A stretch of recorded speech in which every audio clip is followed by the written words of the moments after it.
आखिर क्या है इसके अंदर ऐसा कि इसे पढ़ना तो क्या, घर पर रखना भी मना होता है। क्या नर्क जैसी भी कोई जगह होती है? क्या मनुष्य जो इस जन्म में गलतियां करता है उसकी सजा भी उसे इसी जन्म में मिलती है? क्यों गरुड़ पुराण में लिखी गई बातों को सिर्फ तब पढ़ा जाता है जब किसी इंसान की मृत्यु होती है? जो इंसान अपने कर्मों से दूसरों को दर्द और दुख पहुंचाता है, उसके साथ मृत्यु के बाद आखिर होता क्या है? तो हाँ, ऐसा माना गया है कि हिंदू धर्म के अनुसार कई महापुराणों में से एक है गरुड़ पुराण, जिसमें दो चीजों के बारे में बात करी गई है।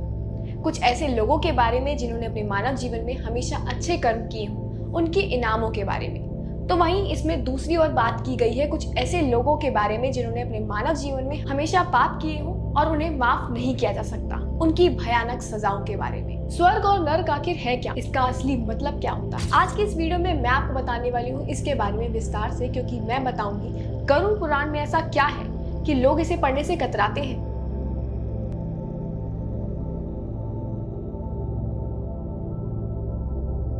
ये पुराण 18 महापुराणों में से एक है, जिसमें दो भाग हैं।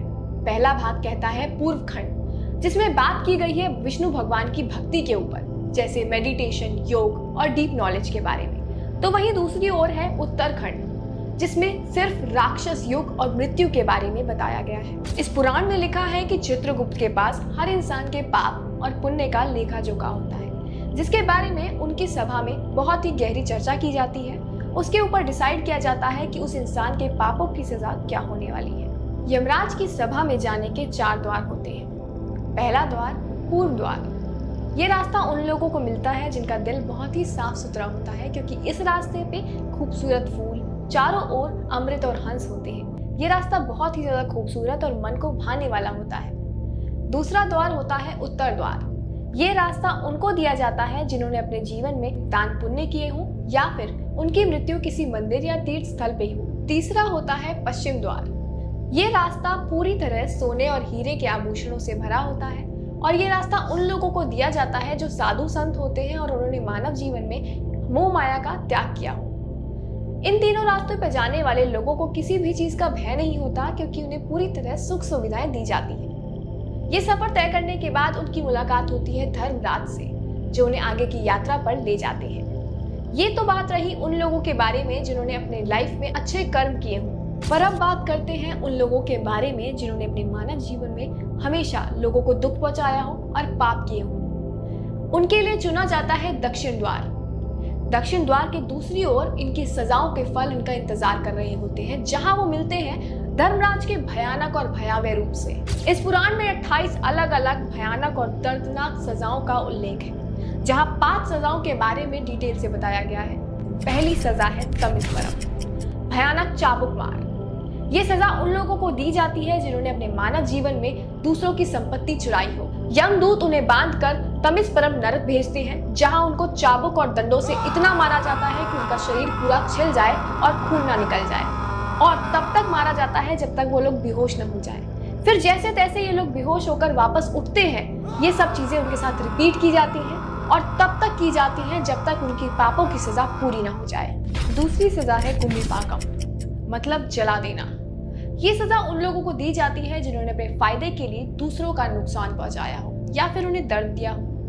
इस सजा में मरे हुए इंसानों को उबलते तेल में जला दिया जाता है। तीसरा रौरवम, सांपों से डसवाना।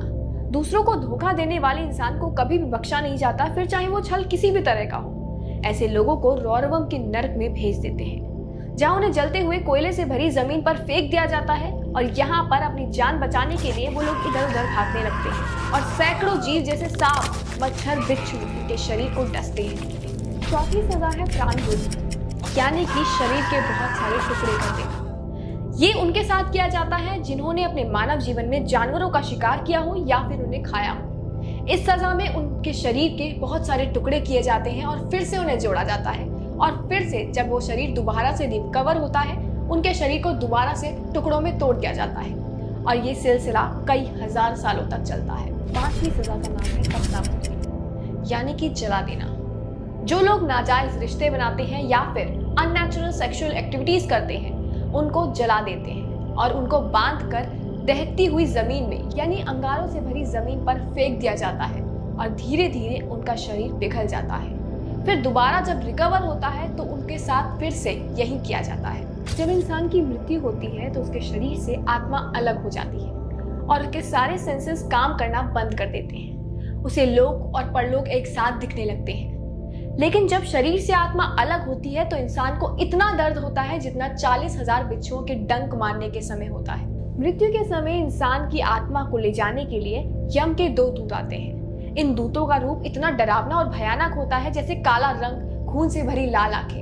इसके कारण मरने वाला शरीर उस आत्मा को और भी जोर से पकड़ लेता है और उसके शरीर में आत्मा वापस घुसने की कोशिश करती है, लेकिन अनफॉर्चुनेटली ये सब पॉसिबल नहीं होता।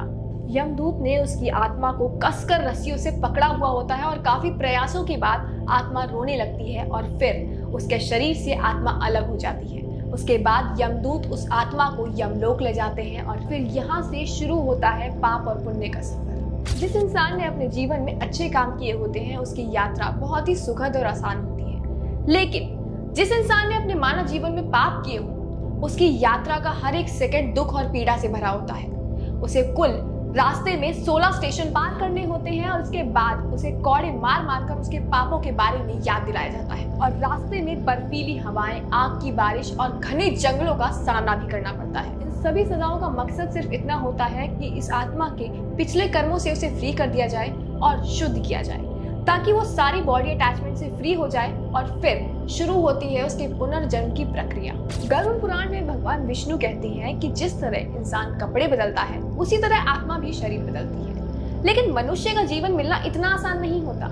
उसके पहले आत्मा को 84 लाख योनियों में पैदा होना पड़ता है, उसके बाद जाके एक मनुष्य का जीवन प्राप्त होता है और आपके पाप और पुण्य पर निर्भर करता है कि आपका नेक्स्ट जन्म किस रूप में होगा। गरुड़ पुराण वैसे तो मृत्यु के बारे में बात करता है, लेकिन यह हमें बहुत सारी चीजें भी सिखाता है, जैसे कि हमें मनुष्य जीवन कितनी मुश्किलों के बाद मिलता है। तो जो भी कर्म हम अभी कर रहे हैं वो हमें सोच समझ के करने चाहिए। अगर वीडियो पसंद आई तो वीडियो को लाइक करें, शेयर करें और चैनल को सब्सक्राइब करें।